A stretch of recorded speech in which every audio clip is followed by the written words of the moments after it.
صلی علی محمد وآل محمد وعجل فرجهم.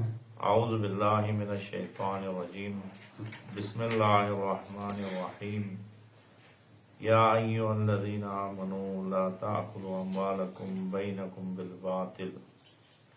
خداوند عالم اس آیہ کریمہ میں مخاطب ہے خاص طور پہ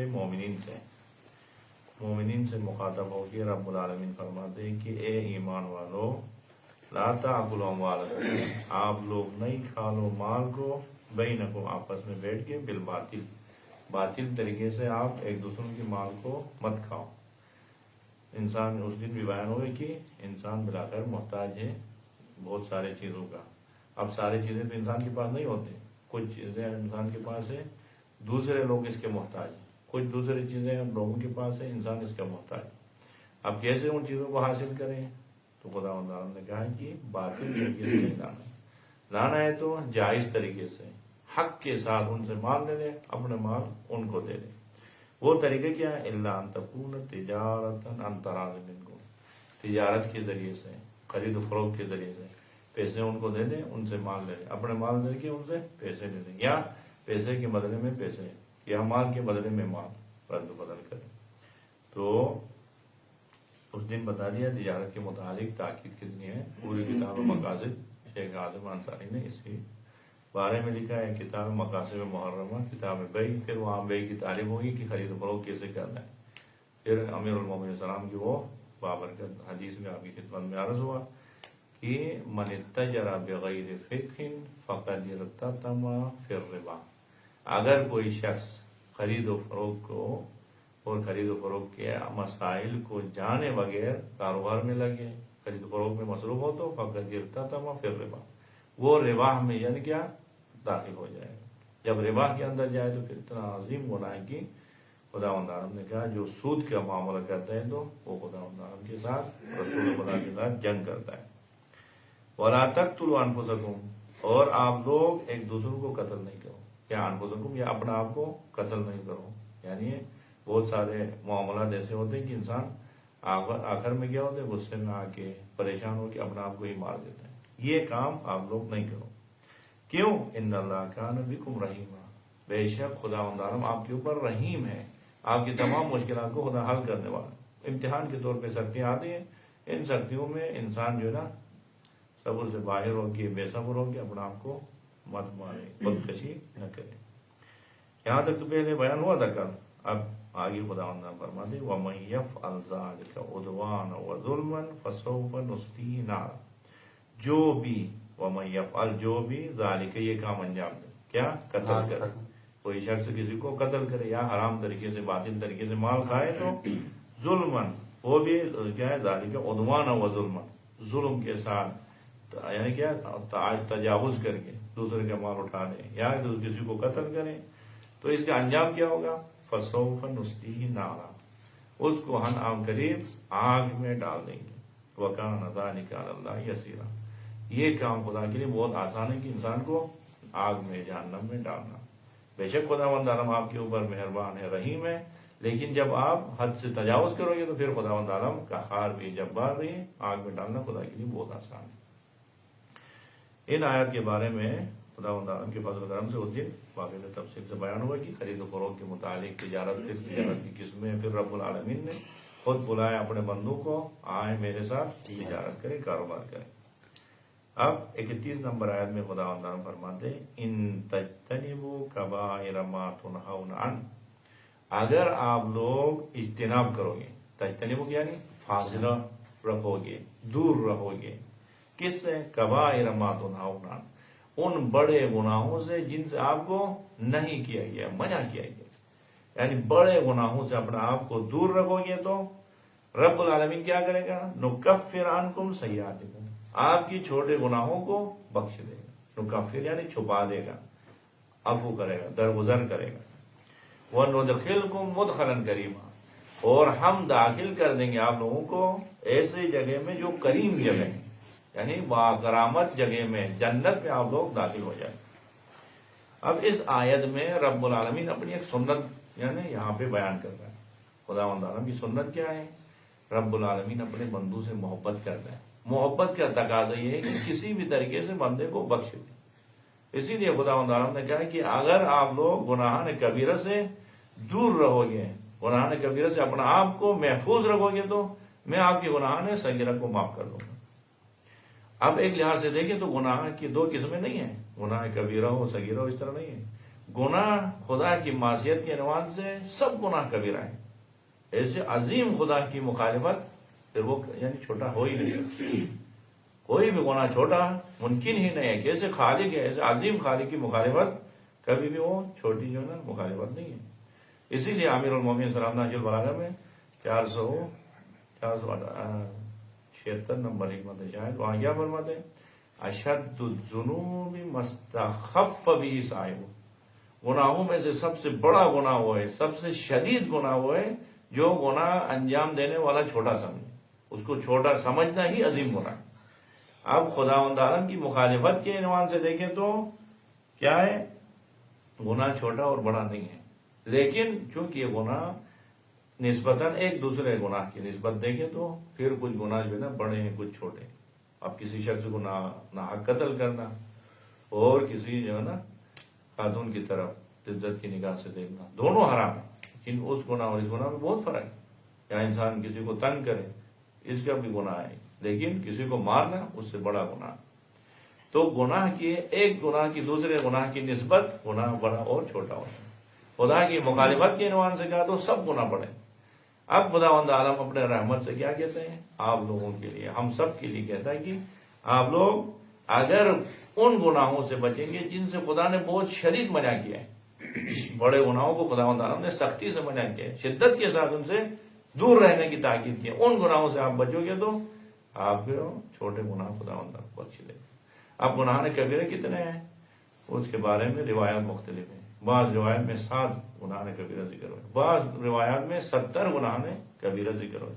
بعض روایات میں جو ہے نا ایک خاص فارمولہ دیا ہے، کوئی حساب نہیں کیا. کیا کہا؟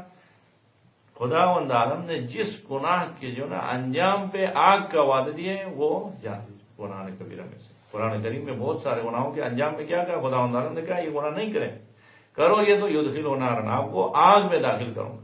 جہنم کا وعدہ دیا ہے تو بس وہ گناہ کبیرہ میں سے. بہرحال یہ بہت اہم ہے، گناہ کبیرہ سے انسان بچے تو خداوند عالم اپنے فضل سے گناہ صغیرہ کو معاف کر دیتا. اسی لیے ہمیں پہلے گناہ کبیرہ کے بارے میں جاننا چاہیے کہ کون کون سے گناہ ہیں جن سے خدا نے شدت کے ساتھ منع کیا.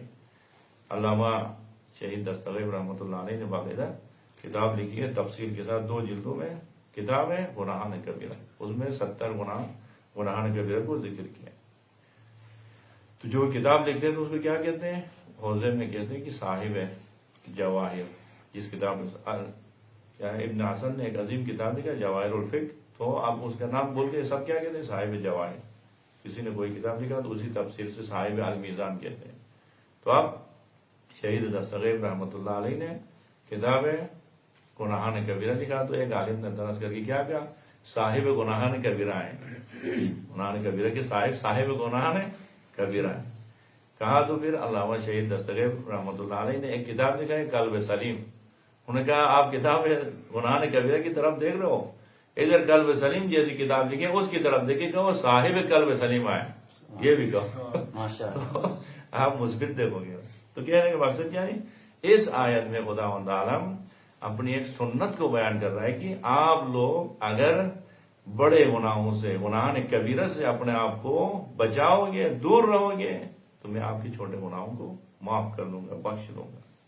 اب خداوند عالم کے فضل و کرم سے، رحمت کا یہ تقاضا ہے کہ اپنے بندوں کو معاف کریں. اسی لیے خداوند عالم نے کیا کیا ہے؟ خاص عادتیں، خاص سنتیں قرآن جن میں ذکر کی. ایک یہ قبول عمل. خداوند عالم کیا کہتے ہیں؟ آسان نہیں ہے رب العالمین ہم سے عمل کو قبول کریں. یہ بھی خداوند عالم کا فضل ہے کہ خداوند عالم نے باقاعدہ دعوت دی اپنے بندوں کو کہ آئے آپ عمل کریں اور میں قبول کرتا ہوں. الم یعلموا ان اللہ یقبل التوبۃ عن عبادہ ویأخذ الصدقات. سورۃ توبہ کے 103 نمبر آیت میں کیا کہتے ہیں؟ آیا یہ لوگ نہیں جانتے ہیں کہ رب العالمین ان سے کیا کرتا ہے؟ توبہ کو قبول کرتا ہے. یأخذ الصدقات، ان سے صدقات کو اٹھا لیتا ہے. اب دیکھو ایک بڑی شخصیت اگر ہم سے کوئی چیز قبول کرے تو کتنی خوشی ہوتی ہے. رب العالمین نے جان بھی ہمیں خدا نے دیے، مال بھی خدا نے دیے، پھر اس مال کو جان کو خداوند عالم ہم سے بہتر انداز میں قبول کر دو، اس کے بدلے میں ہمیں اجر بھی دیتا ہے۔ یہ خود رحمت خدا کے تقاضے کیا کہتے ہیں؟ قبول عمل۔ جب عمل قبول ہونا پھر انسان کے لیے کوئی فکر نہیں۔ امیر المومنین صاحب کیا فرماتے ہیں؟ اگر مجھے پتہ چلے کہ پوری زندگی میں خداوند عالم نے مجھ سے 2 رکعت نماز قبول کی، کیونکہ مجھے پتہ چلے تو پھر میرے آخرت کے بارے میں مجھے کوئی فکر نہیں ہے کہ رب نے، خالق نے مجھ سے 2 رکعت نماز قبول کرے اور پھر مجھے عذاب سے منکر ہی نہیں۔ اسی لیے مولا کائنات کیا فرماتے ہیں؟ حکمت نمبر ناج البلاغہ کی حکمت نمبر 86 میں فرماتے ہیں لا یقل عمل ما تقوا، تقوا کے ساتھ عمل کم نہیں ہے کبھی بھی۔ تقوا ہو اور عمل ہو تو وہ کبھی کم نہیں۔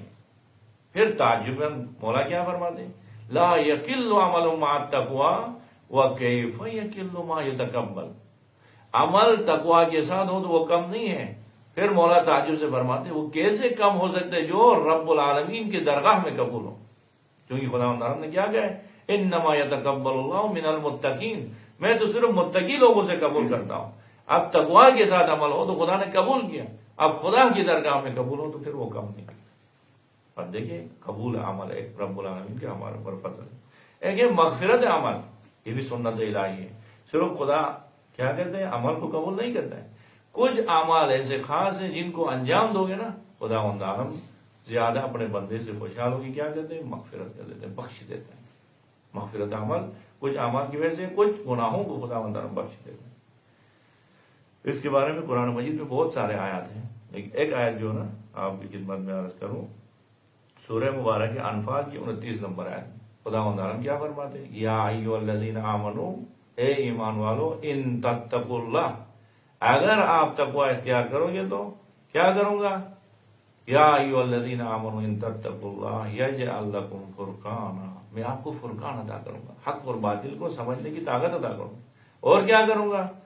یا ایھا الذین آمنوا ان تتقوا اللہ یجعل لکم فرقانا ویکفر عنکم سیئاتکم، آپ کے اندر تقوی جو نا آ جائیں تو میں آپ کے گناہوں کو بخش دوں گا۔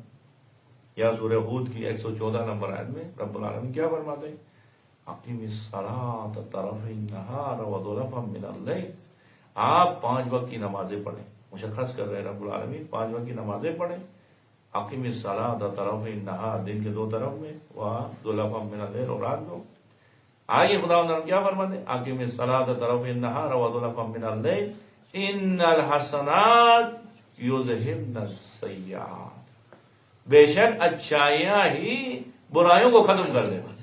آپ نے توبہ بھی نہیں کیا ہے، صرف اچھائیاں انجام دے رہے ہو، نماز قائم کر رہے ہو، تو یہ نماز ہی برائیوں کو ختم کر دیتی۔ یہ رب العالمین کے مغفرت کے کیا تقاضے یہ ہے۔ اور رب العالمین کیا کہہ رہے ہیں؟ آپ پابندی کے ساتھ، اہمیت کے ساتھ 5 وقت کی نمازیں پڑھتے جائیں گے، آپ کے گناہوں کو میں بخش دوں۔ ان الحسنات یذہبن السیئات وذلک ذکریٰ للذاکرین، یہ یاد دہانی کرنے والوں کے لیے ایک یاد دہانی۔ اب ایک یعنی سنت الہی کیا ہے؟ قبول عمل، ایک سنت الہی ہے کہ مغفرت عمل، ایک ہے تبدیل عمل۔ رب العالمین اتنا کریم ہے، کیا کر دیتا ہے؟ جب انسان خدا کے راستے میں آتا ہے، خدا عمل کو بھی قبول کرتا ہے، مغفرت بھی کرتا ہے، اس سے بھی بڑھ کے خدا عالم کیا کرتا ہے؟ سورہ مبارک ہے فرقان میں رب العالمین 70 نمبر آیت میں کیا فرماتے ہیں؟ اگر کوئی شخص گناہ کرتا ہے لیکن گناہ کے بعد پشیمان ہو جائے اس گناہ پہ، پھر پشیمانی کے بعد توبہ کرے، آئندہ نیک عمل کرے، توبہ کر کے اس گناہ سے بچا اور آئندہ اچھے عمل انجام دے، تو خداوند عالم یہ نہیں کہہ رہے اس گناہ کو بخش دوں گا، نہیں، اس کے گناہوں کو ثواب میں بدل دو۔ یہ تبدیل عمل، الا الذین الا من تاب وآمن وعمل عملا صالحا، الا وہ لوگ جنہوں نے گناہ کے بعد کیا کیا؟ توبہ کیا، وہ آمن، ایمان لائے، وعمل عملا صالحا، اور بعد میں انہوں نے عمل صالح بجا لاتے رہے، تو کیا کیا رہا؟ فَأُولَٰئِكَ يُبَدِّلُ اللَّهُ سَيِّئَاتِهِمْ حَسَنَاتٍ، ان لوگوں کے برائیوں کو تبدیل کرتا ہوں حسنات میں، وَكَانَ اللَّهُ غَفُورًا رَحِيمًا، اور خداوند عالم غفور الرحیم ہے۔ بس دیکھیں قبول عمل رب العالمین کی طرف سے، مغفرت عمل اور تبدل عمل یہ رب العالمین کی طرف سے۔ پھر کچھ ایسے گناہ ہیں جن کو انجام دے تو خداوند عالم اتنا غضبناک ہوتا ہے، کیا کر دیتا ہے؟ پھر حبط عمل بھی ہوتا ہے، یعنی انسان نے جو نیک اعمال کیے وہ سارے ضائع ہو جاتے ہیں. یعنی بہت سارے زندگی میں نیک اعمال کیے تھے لیکن کچھ گناہ ہیں جن کو انجام دینے کی وجہ سے خداوند عالم آپ کی تمام گناہوں کیا ہے ثواب کو بھی ضائع و برباد کر دیتا ہے. ان میں سے کیا ہے خود کفر ہے. انسان کافر ہو جائے تو کیا ہوتا ہے، مرنے کے بعد ایمان کے ساتھ اس دنیا سے جانا کمال ہے. اسی لیے خداوند عالم نے سورہ انعام میں کیا فرمایا، ہمارے لیے قانون دے دیا، فارمولہ دے دیا. کہا کہ من عمل صالحا نہیں کہا، عمل صالح لے کے آنا کمال نہیں. عمل صالح تو بہت سارے کر دیں.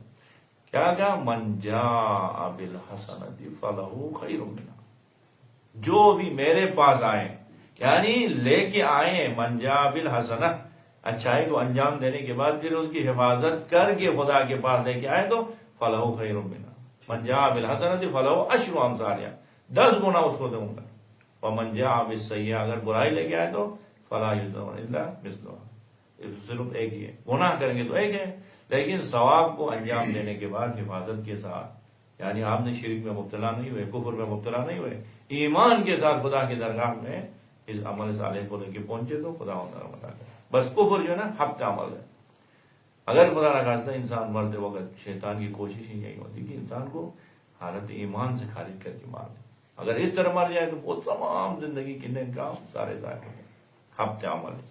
پیغمبر پاک کو بھی خداوند عالم نے پیغمبر پاک کی عظمت سورہ حجرات کی 2 نمبر آیت میں خداوند عالم کیا فرماتے ہیں، یا ایھا الذین آمنوا لا ترفعوا اصواتکم فوق صوت النبی، اے ایمان والو آپ رسول خدا کے محضر میں بیٹھے تو رسول پاک کی آواز سے اپنے آواز کو بلند مت کرو. ولا تجهروا له بالقول كجهر بعضکم لبعض، اور جیسے آپس میں ایک دوسروں کے ساتھ بات کرتے ہو اس طرح رسول کے ساتھ بات نہیں کرو. اگر ایسا کرو تو کیا ہوگا، یعنی رسول کے محضر میں رسول سے اپنی آواز کو بلند کرو گے، یا آپس میں جو دوستوں کے ساتھ بات کرتے ہو اسی لہجے میں رسول کے ساتھ بات کرو گے تو کیا ہوگا. یا ایھا الذین آمنوا لا ترفعوا اصواتکم فوق صوت النبی ولا تجهروا له بالقول كجهر بعضکم لبعض ان تحبط اعمالکم وانتم لا تشعرون. اگر ایسا کرو گے تو آپ کے تمام نیک اعمال ضائع ہوں گے، برباد ہوں گے، حبط عمل ہو جائے گا. یعنی تمام نیکیوں پہ آپ نے پانی پھیر دیا. اب ان چیزوں کی طرف توجہ ہو. خداوند عالم نے کیا فرمایا اس مبارک آیت میں سورہ نساء کی 31 نمبر آیت میں فرمایا کہ بس میں نے جو بڑے گناہوں سے آپ کو منع کیا ہے، اگر آپ ان سے دور رہو گے، ان سے محفوظ رہو گے تو آپ یہ چھوٹے گناہوں کو میں بخش لوں گا. اس کے معنی یہ نہیں کہ آپ چھوٹے گناہ انجام دو، بڑے گناہوں سے رہو گے تو آپ چھوٹے گناہ تو ہم انجام دیں گے، تو اس طرح نہیں ہے. یہ رحمت خدا کے جلوہ ہے. جیسے حدیث میں بھی ذکر ہوا کہ کوئی گناہ کبیرہ نہیں ہے توبہ کے ساتھ، توبہ کرے تو پھر وہ گناہ ختم، صغیرہ ہو گیا. اور کوئی گناہ صغیرہ نہیں ہے اصرار کے ساتھ، تکرار ہو جائے. ایک چھوٹا گناہ ہے، چلو آج تو خدا نے بڑے گناہوں سے منع کیا، چھوٹے گناہ میں کوئی مسئلہ نہیں ہے کہ گناہ کیا اگلے دن اسی کو کرے تو وہ تکرار ہو. اصرار میں گناہ نے صغیرہ کیا ہوتے، گناہ کبیرہ ہوتے ہیں. یعنی تکرار ہو تو پھر وہ گناہ کبیرہ بن جائے. اب رب العالمین نے اس میں مبارک آیت میں کیا فرمایا، ان تجتنبوا کبائر ما تنہون عنہ نکفر عنکم سیئاتکم، آپ کی برائیوں کو بخش دوں گا. اب برائیاں کیا ہیں خداوند عالم کی درگاہ میں؟ آسان نہیں ہے. کبھی غبار انسان جو اپنے خیال میں اچھائیاں انجام دیتے ہیں لیکن خدا کی درگاہ میں وہ برائی ہوتی. ہمیں توجہ دینا ہے. ہمیں آسان نہیں ہے، برائی کو سمجھنا بہت سخت ہے.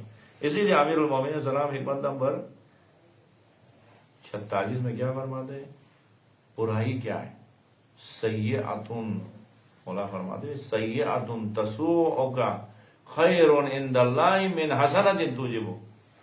وہ برائی جس کو انجام دینے کے بعد آپ کیا ہوتے ہیں، پشیمان ہوتے ہیں، غمزدہ ہوتے ہیں. کیوں مجھ سے غلطی ہوئی، کیوں مجھ سے خطا ہو گئی، کیوں میں نے جو نا خداوند عالم کی مخالفت کی، کہ پشیمان ہوتے تو سیئۃ تسوءک خیر عند اللہ من حسنۃ توجب. یہ برائی بہتر ہے خدا کے پاس اس اچھائی سے جس کو انجام دینے کے بعد آپ خود پسندی کے شکار ہوتے ہیں. کیا کہتے ہیں، خداوند عالم کے فضل و کرم سے کبھی میں نے نماز تہجد کو ترک نہیں کیا ہے. ابھی اسی نماز تہجد کے فخر میں صلہ رحمی کو قطع کیا ہے. میں حوضے میں کم میں پڑھتا ہوں کہ اس فخر میں کیا کیا ہوتے والدین کے حرام کو چھوڑ دیا. یرحمک اللہ. یہی ہوتی ہے ایک مومن جو نا، جب حدیث میں ذکر ہوا کہ جب چھینک آ جائے تو کیا کہنا ہے، یرحمک اللہ. مستحب ہے. اس کے بارے میں مومن کے دوسرے مومن کے ساتھ حق اتنا ہے کہ صرف یہ جن کے بارے میں اصول کافی میں 31 روایات ہیں کس طرح ایک مومن کی جانب جھینک آ جائے تو پھر کیا کہتے ہیں. وہاں پہ ذکر حتیٰ دریا کے اس طرف ایک مومن بھائی جھینک مارے تو ادھر سے یرحمک اللہ کے. اور دیکھیں ہماری ویڈیو بنتی ہے آگے اس کو یعنی کیا یرحمک اللہ نہیں کیا تو یہ ویڈیو کیا ہے ہمارے منہ پہ مارے. یہ اچھائی سے نقصان دہ ایسی اچھائی جس کی وجہ سے انسان کیا ہوتا ہے خود پسندی کا مبتلا ہوتا ہے. اب یرحمک اللہ کی اس طرح بات ہے تو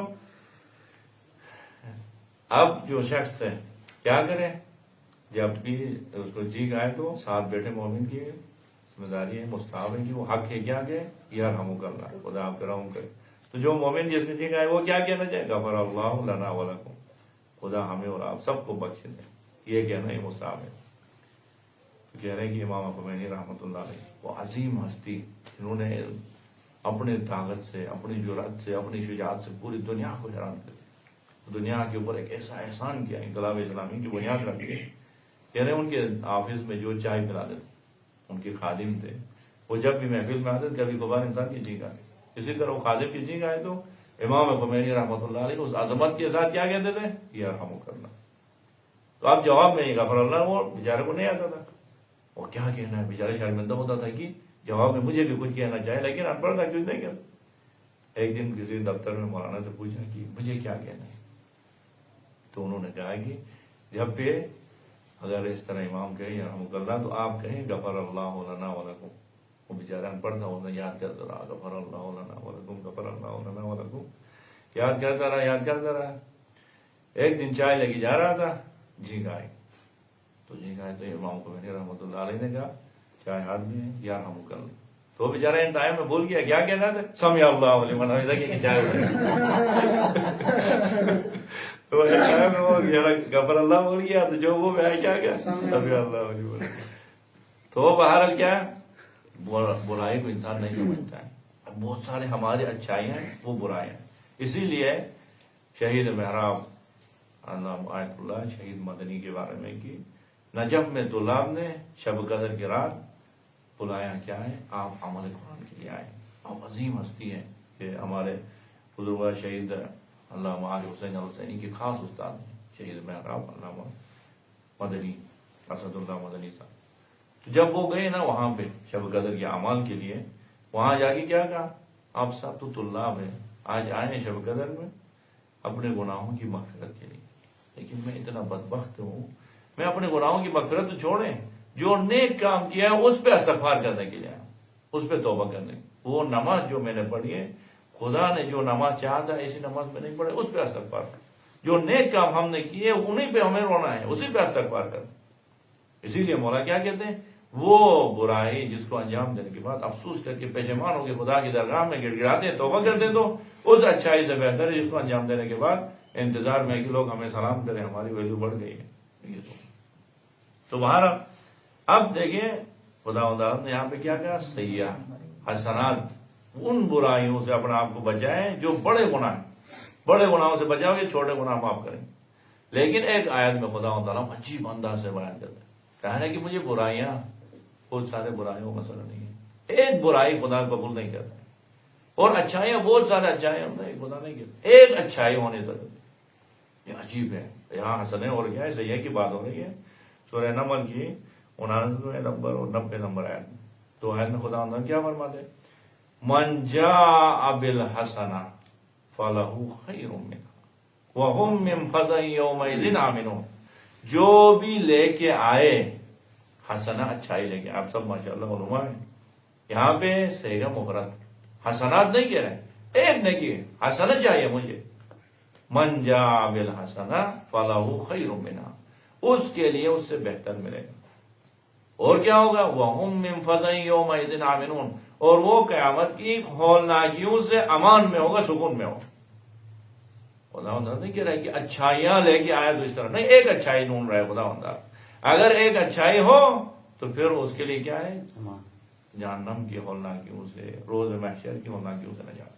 ومن جاء بالسیئۃ اور جو سیئہ لے کے آئے برائی لے کے آئے برائیاں نہیں کہہ رہے ایک برائی لے کے آئے تو فکبت وجوہہم فی النار منہ کے بل اس کے جہنم میں گراؤں گا. کہتے اس کی دوسرے اچھائی نہیں دیکھوں گا اس کے اندر یہ برائی ہے تو پھر منہ کے بل جہنم میں گراؤں. حل تجزون الا ما کنتم تعملون، اس سے علاوہ کچھ ہو سکتا ہے جو اس نے کیا اس کا وہی انجام ہو۔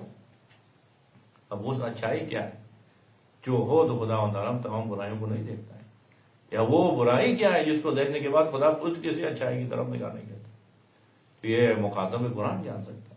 آئیں ایک راوی نے آگے امام ہے جعفر صادق علیہ السلام اللہم صل علی محمد وآل محمد وعجل فرجهم، مخاطب قرآن ہے جو وارث قرآن ہے، امام علیہ السلام کی خدمت میں آگے پوچھنا مولا یہ خدا عالم کی اچھائی لے کے آئے، حسنہ لے کے آئے تو جہنم کی ورناکیوں سے نجات، برائی لے کے آئے تو منہ کے بل جہنم میں گرانے، کون سی برائی اور وہ کون سی اچھائی؟ صادق آل محمد نے فرمایا کیا؟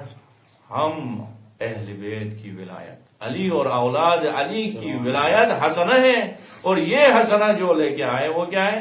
جہنم کی ورناکیوں سے نجات پائے۔ اور محمد و آل محمد کی دشمنی یہ سیاح ہے، خداوند عالم نے جو کہا من جاء بالسیئۃ، وہ برائی آل محمد کی دشمنی ہے، بغض کینہ لے کے آئے، ولایت سے خارج ہو کے آئے، فکبت وجوہہم فی النار، اس کو منہ کے بل جہنم پہ برا۔ علی کی ولایت ایسی اچھائی ایسے حسن ہے کہ اچھائی ہو تو خود فرمائیں گے علی کی ولایت گناہوں کو اس طرح کھا جاتی جیسے لکڑی یعنی کیا آگ لکڑی کو کھا جاتی، یا علی کی ولایت ہو تو جیسے کیا ہوتے ہیں خزاں کے موسم میں آج کل اس طرح پتے جڑتے ہیں، اسی طرح لوگوں کی گناہ کے علی کی ولایت ہو تو تمام گناہوں کی انسان فکر نہیں کر سکتا۔ اور اگر علی کی ولایت سے خارج ہو تو وہ مشہور و معروف حدیث پیغمبر پاک فرماتے یا علی اگر کوئی شخص 1000 سال عبادت کرے، وہ عبادت بھی خانہ کعبہ میں، رات کو شب بیداری میں، دن کو روزہ رکھ کے طواف کرتے ہوئے زندگی گزارے، اور صفا و مروہ کے درمیان مظلوماً اس کو قتل کیا جائے، قتل ہو گیا، اور یا علی اگر آپ کی ولایت اور آپ کی محبت اس کے دل میں نہیں ہے تو 1000 سال کی عبادت کے باوجود خدا اس کو منہ کے بل جہنم میں گرا۔ اب یہ بات ہو، اب اس آیت میں جو ہے نا آپ کی خدمت میں عرض ہوا خدا انہوں نے کیا کہہ رہے ہیں، ان تجتنبوا کبائر ما تنہون عنہ، اگر آپ بڑے گناہوں سے، گناہان کبیرہ سے اپنا آپ کو محفوظ رکھو گے، نکفر عنکم سیئاتکم، آپ کے چھوٹے گناہوں کو بخش دوں۔ اب خداوند عالم نے یہاں پہ بیان کیا سنت خدا یہ ہے کہ خداوند عالم صرف گناہوں کو نہیں بخشتا بلکہ کیا کر دے، ثواب میں اضافہ کر دیتا ہے، پھر اس سے بڑھ کے کیا ہے گناہ کو ثواب میں بدل دیتا ہے۔ اس کی ہمیں فکر نہیں ہے۔ فکر کس بات کی ہے؟ گناہ کرنے کے بعد اگر دن میں روایت ہے دن بھر آپ نے گناہ کیا، رات میں 3 دفعہ صلوات پڑھے تو سارے گناہ معاف ہو سکے۔ گناہ کی کوئی فکر نہیں ہے، گناہ معاف کر دیے، گناہ کی سزا کی کوئی فکر نہیں ہے۔ اصل فکر کس بات کی یہ آپ غور سے سنیں اور دوسروں تک بھی پہنچ جائے، یہ بہت اہم ہے۔ اصل بات یہ کہ گناہ کے اثر ختم نہیں ہوتے ہیں۔ جب گناہ کر دو نا، گناہ کی سزا خدا بخش دیتا ہے، اثر ختم نہیں ہوتا ہے، یعنی اثر وضعی اثر تکوینی ہمیشہ ہے۔ مثلا اگر گناہ کیا ہم نے، شراب پیا، نعوذ باللہ شراب پی لیا تو کیا ہوئی، غلطی ہو گئی، برے دوستوں کے ساتھ بیٹھے تھے ایسے محفل شراب پی لی، پینے کے بعد توبہ کیا، استغفار کیا، خدا معاف کر، شراب کو تو معاف کیا لیکن شراب کے اثر تو ہے، مستی تو اندر ہے، وہ مستی کے تو ختم نہیں کرے خدا نے، اس نے توبہ کیا چلو اس کا اندر سے مستی، وہ تکوینی اثر باقی ہے۔ اب گناہ کے اثر کیا ہے؟ گناہ کی جو ہے سزا تو خدا معاف کرتا ہے، ہمیں بچنا ہے گناہ سے اس وجہ سے کہ کہیں گناہ کے اثر ہمارے اندر نہ آئے۔ یہ دل جو ہے نا صاف ہے۔ امیر المومنین صلی اللہ علیہ وسلم کیا فرماتے ہیں، ان الایمان یبدو لمزۃ فی القلب، ایمان انسان کے دل میں جو ہے نا ایک سفید نقطے کی طرح داخل ہوتا ہے، جب وہ گناہ کرتا ہے تو وہ سیاہ بن جاتا ہے، پھر گناہ بڑھتا ہے تو وہ نقطہ بھی بڑھتے بڑھتے پورا دل سیاہ ہوتا ہے۔ نہیں اگر اس نے ایمان لانے کے بعد نیک اعمال کیے وہ سفید نقطے جو ہے نا بڑھتے بڑھتے پورا دل سفید ہوتا ہے۔ یہ تو آگیا یہ کیا ہے، ثواب کا اثر ہے، گناہ کا اثر۔ 3 اثرات میں قرآن مجید سے آپ کی خدمت میں عرض کروں کہ گناہ کا اثر کتنا ہے۔ آج ہم لوگ خصوصاً امیر المومنین کے جو نا محبین کو چاہیے علی کی ولایت گناہوں کو تو ختم کر دیتی لیکن اثر کو کیا کرنا، گناہ کی سزا سے تو بچا دیتی لیکن اثر تو بلا کر ہے، اثر تکوینی ہے۔ تو اب اس سے بچنے کے لیے کیا کریں؟ دیکھیں گناہ کی وجہ سے کیا ہوتا ہے، انسان جہاں پہ نا انسان کو ایک اہم زندگی کے اہم موڑ پہ جہاں پہ نتیجہ ملنا ہے وہاں پہ آگے پھسل جاتا ہے، جہاں پہ بہترین زندگی کا کارنامہ انجام دینا ہے وہاں پہ آگے پھسل جاتے. کس وجہ سے؟ گناہ کے اثر کی وجہ سے. اس گناہ کے اندر ایسا اثر ہوا ہے دل پہ، دل سیاہ ہو چکا ہے، جسم میں جو ہے نا وہ توانائی طاقت روح میں نہیں آئی. اسی لیے خداوند کیا کہتا ہے سورہ مبارک آل عمران میں 155 نمبر آیت میں، جنگ احد ہے. دیکھیں گناہ کے اثر کو دیکھیں. جنگ احد میں اب پیغمبر پاک کے صحابی پیغمبر پاک کے ساتھ جہاد جیسی عظیم عبادت میں مشغول ہیں. جہاد کی عظیم عبادت جس میں کیا ہے؟ پیغمبر پاک کے ساتھ جہاد میں مشغول، کوئی معمولی بات نہیں ہے. اب جہاد کے میدان سے بھاگنا کیا ہے؟ گناہ کبیرہ میں سے. جہاد کرنا افضل ترین عبادت میں سے. کیا ہوا؟ این موقع میں جہاں پہ بہترین کارنامہ انجام دے کے رسول کی جان کو بچا کے مشرکین کو قتل کر کے اہم ترین کارنامہ انجام دے کے سرخرو ہونا تھا، وہاں آ کے پھسل گئے. اکثر صحابہ پھسل کے بھاگ گئے، اور وہاں پہ امیر المومنین اور ایک دو صحابی جو ہے نا بیٹھے اور پیغمبر پاک کی دفاع کرتے رہے. اب وہ بھاگ گئی. وہ کیوں بھاگ گئی؟ بھاگنے کی وجہ کیا ہوئی؟ پیغمبر پاک کی دفاع کے لیے آئے تھے، جہاد کرنے کے لیے آئے تھے، لیکن ان موقع میں جب عروج پہ جانا تھا تو پھسل گئے. وہ پھسلنے کی وجہ جو ہے نا سورہ آل عمران کی 155 نمبر آیت میں خداوند بیان کر رہے ہیں، ان الذین، بے شک ان الذین تولوا منکم یوم التقى الجمعان، بے شک وہ لوگ جب دو گروہ آپس میں لڑ رہے تھے احد کے میدان میں، تولوا منکم، جو منہ پھیر کے بھاگ گئے. کیوں بھاگے؟ ان الذین تولوا منکم یوم التقى الجمعان انما استزلهم الشیطان، شیطان نے ان کو جو ہے نا گمراہ کیا، شیطان نے ان کو جو ہے نا اغوا کر کے لے گئے. کیوں لے گئے؟ شیطان نے امیر المومنین کو نہیں لے لیا، دوسروں کو کیوں لے لیا؟ کوئی وجہ تو ہو. شیطان کے لیے کوئی آپس میں جو ہے نا ساز باز تو کیے ہوں گے.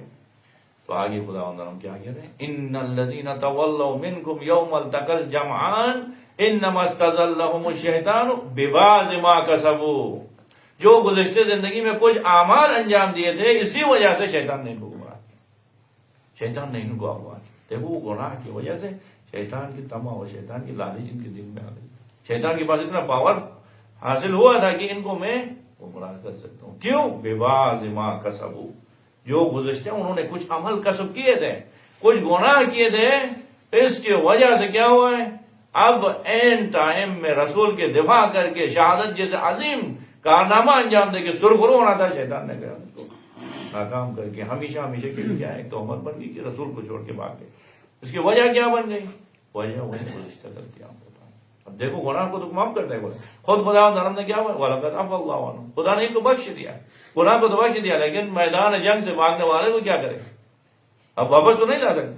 عَفَا اللَّهُ عَنْهُمْ إِنَّ اللَّهَ غَفُورٌ حَلِيمٌ. اب ہمیں بھی یہ دیکھنا ہے، امیر المومنین کی ولایت گناہوں کو ختم کر دیتی، لیکن ایسا نہ ہو کہ اس دنیا سے جاتے وقت کمال یہ ہے سرخرو ہو کے علی کی ولایت کے ساتھ جانا بہت ہے، اس وقت ایسا نہ ہو کہ شیطان ہمیں آ کے ورگلائے اور کیا ہو ہم علی کی ولایت سے دور ہو کے جائیں. جانے کے لیے کیونکہ شیطان کے لیے ہم نے پہلے سے راستہ مہیا کیا تو اور باقاعدہ کیا ہے؟ دعائے عدیلہ پڑھنے کی ذکر ہوا ہے. کتاب منازل الاخرہ شیخ عباس قمی رحمۃ اللہ علیہ نے کتاب لکھی ہے منازل الاخرہ. اس میں سے ایک سخت ترین منظر کیا ہے؟ انسان جب مرتا ہے نا اس وقت عدیلہ تبدیل ہوتا ہے، اس کا ایمان کفر میں بدلتا ہے. اسی لیے باقاعدہ ہمیشہ اس دعا کو پڑھنے کی تاکید، جب تک زندہ ہے دعا عدیلہ پڑھو گے. آخری وقت شیطان اپنی تمام طاقت کے ساتھ حملہ کرتے ہیں کہ ایمان سے چھینے. اب ایمان سے ان سے چھیننے کے لیے کیا ہے؟ اگر گزشتہ زندگی میں گناہ کیے تو اصحاب احد کی طرح ہم بھی پھسل سکتے ہیں، صرف ان کے لیے نہیں ہے. اب دیکھو گناہ کے اثر کیا ہے؟ این موقع میں انسان جو ہے سرخرو ہونا تھا، سر جھکا کے نکلنا ہوتا. یہ گناہ کا اثر ہے. ان الذین تولوا منکم یوم التقى الجمعان انما استزلهم الشیطان ببعض ما کسبوا وَلَقَدْ عَفَا اللَّهُ عَنْهُمْ، خدا نے بخش دیا ان کو، لیکن بخش دیا لیکن پھر بھاگ گئے. کیوں؟ بلاخر وہ گناہ کا اثر ہی ہے، اثر وضعی ہے، تکوینی ہے. اب دوسرا اثر کیا ہے گناہ کا؟ گناہ کا اثر سورہ توبہ کی 77 نمبر آیت میں فرماتے ہیں گناہ کرو گے نا توبہ کے ساتھ خدا بخش دیتا ہے، لیکن اس کا اثر تکوینی، دل میں وہ کالا نقطہ پڑتا ہے، دل میں نفاق ایجاد ہوتا ہے. گناہ سے اس لیے بچے گناہ کو سزا کی وجہ سے نہیں، گناہ سزا معاف کر دے، گناہ کی اثر کی وجہ سے اپنا آپ کو بچے. کیا فرماتے ہیں خداوند عالم سورہ توبہ کی 77 نمبر آیت میں فَأَعْقَبَهُمْ نِفَاقًا فِي قُلُوبِهِمْ إِلَى يَوْمِ يَلْقَوْنَهُ، ان کے دلوں میں ہم نے نفاق ڈال دیا. فَأَعْقَبَهُمْ نِفَاقًا فِي قُلُوبِهِمْ، کب تک؟ إِلَى يَوْمِ يَلْقَوْنَهُ، کل قیامت کے دن ہمارے ساتھ ملاقات کرنے تک. کیوں ڈال دیا خداوند عالم نے ان کے دل میں نفاق؟ آگے کہہ رہے فَأَعْقَبَهُمْ نِفَاقًا فِي قُلُوبِهِمْ إِلَى يَوْمِ يَلْقَوْنَهُ بِمَا أَخْلَفُوا اللَّهَ مَا وَعَدَهُ وَبِمَا كَانُوا يَكْذِبُونَ، جو خدا کے ساتھ وعدے کیے تھے اس وعدے کی خلاف ورزی کر کے گناہ میں مرتکب ہونے کی وجہ سے ان کے دلوں میں ہم نے نفاق ڈالا. یعنی گناہ کے اثر وضعی یہ ہے کہ نفاق اندر پیدا ہوگا، اثر تکوینی ہے کہ گناہ کرو گے دل میں نفاق ہے کہ نقطہ پیدا ہوگی، منافقت اندر آتی ہے، اور منافقت کی وجہ سے کیا قیامت تک یہ منافق رہے گا. اب گناہ کا اثر یہ. تیسرا اثر یہ ہے سورہ مبارک روم کی 10 نمبر آیت میں فرماتے ہیں خداوند کیا کہتے ہیں، ہر بندہ عاقبت بخیر ہونا چاہتا ہے. ہر ایک کی تمنا یہ ہے کہ کسی بھی طریقے سے اس دنیا سے جاتے وقت عاقبت بخیر ہو کے جائے، لیکن گناہ کرنے والے شخص کی عاقبت بخیر نہیں ہوتا. یہ رب العالمین کیا فرماتے ہیں سورہ روم کی 10 نمبر آیت میں ثم كان عاقبت الذین اساءوا، پھر ان لوگوں کی عاقبت جنہوں نے برائی کی ہے، جنہوں نے گناہ کیے ہیں، جنہوں نے خدا کی مخالفت کی ہے، کیا ہوا انجام؟ ثم كان عاقبت الذین اساءوا السوء، ان کی برائی کے انجام برا ہو گیا، ان کی عاقبت برا ہو چکا. اب دیکھو خدا مہلت دیتا ہے، کبھی آفس میں ہے ایک دن رشوت کھایا، ایک دن کسی سے جو ہے نا کوئی حق اٹھا لیا، خیال نہیں کہ کسی نے نہیں دیکھا ہے میں تو بچ گیا، نہیں، اس گناہ کا اثر ایسا ہے کہ آخر پر انجام برا ہوتا ہے، انسان کا منہ کالا ضرور ہوتا ہے گناہ کی وجہ سے. اس لیے خداوند کیا کہتے ہیں ثم كان عاقبت الذين اساءوا السوء ان كذبوا بآيات الله وكانوا بها يستهزئون، ایسے لوگ جنہوں نے گناہ کیے تھے ان کی عاقبت بری ہو گئی، برا انجام ہوا. ثم كان عاقبت الذين اساءوا السوء، کیوں ہوا؟ ان كذبوا بآيات الله، اسی وجہ سے کہ انہوں نے آیت الہی کو جھٹلا دیا. معاشرے سے چھپ کے کوئی مجھے نہیں دیکھتا ہے، میں حرام کہوں تو میں گناہ کروں تو کوئی نہیں دیکھتا ہے، خدا کے فضل کرم سے میری پارٹی اتنی مضبوط ہے، خاندان اتنی مضبوط ہے کہ ظلم کر رہا ہوں. اس ظلم کا انجام عاقبت بخیر نہیں ہو سکتا. بس اس جو ہے نا آیت میں خدا تعالیٰ مختصر یہ کہہ رہا ہے کہ ان تجتنبوا کبائر ما تنہون عنہ، اگر آپ لوگ ان بڑے گناہوں سے جن سے میں نے منع کیا ہے اپنے آپ کو بچاؤ گے تو رحمت خدا کا تقاضا یہ ہے کہ نکفر عنکم سیئاتکم، آپ کے چھوٹے گناہوں کو بخش دیں گے. لیکن اس خوشی میں نہ رہیں گے، خدا تو عذاب کو بخش دے گا نہیں، اثر کو ختم نہیں ہوگا. گناہ کے اثر بہت سارے ہیں، قرآن سے میں نے 3 اثرات بیان کیے. ایک کیا ہے گناہ کا اثر یہ ہے کہ انسان کیا ہوتا ہے نتیجہ ملنا ہوتا ہے، جہاں کیا ہونا ہے سرخرو ہونا ہے وہاں پہ انسان پھسل جاتا ہے. اور یہ 3 جو باتیں ہیں یہ میں اپنے طرف سے نہیں کہوں، یہ رہبر معظم آیت اللہ علماء سید علی خامنہئی صاحب گناہ کے اثر وضعی کو اس طرح بیان کیا. ہماری کیا حیثیت ہے کہ ہم بیان کریں، یہ ایک مرجع کی بات ہے، کہہ رہے کہ یہ انجام ہوتا ہے گناہ کا کہ انسان جہاں پہ کارنامہ دکھانا ہے وہاں پھسل جاتا ہے. دوسری بات جہاں پہ انسان ایمان کے ساتھ جانا ہے نفاق کے ساتھ جانا ہے. تیسرا عاقبت بخیر نہیں ہوگی. خداوند عالم کی درگاہ میں دعا ہوں کہ خداوند عالم ہم سب کو گناہ کبیرہ صغیرہ سے محفوظ رہنے کی توفیق نصیب فرمائے. وصلی اللہ علی محمد وآلہ الطیبین الطاہرین.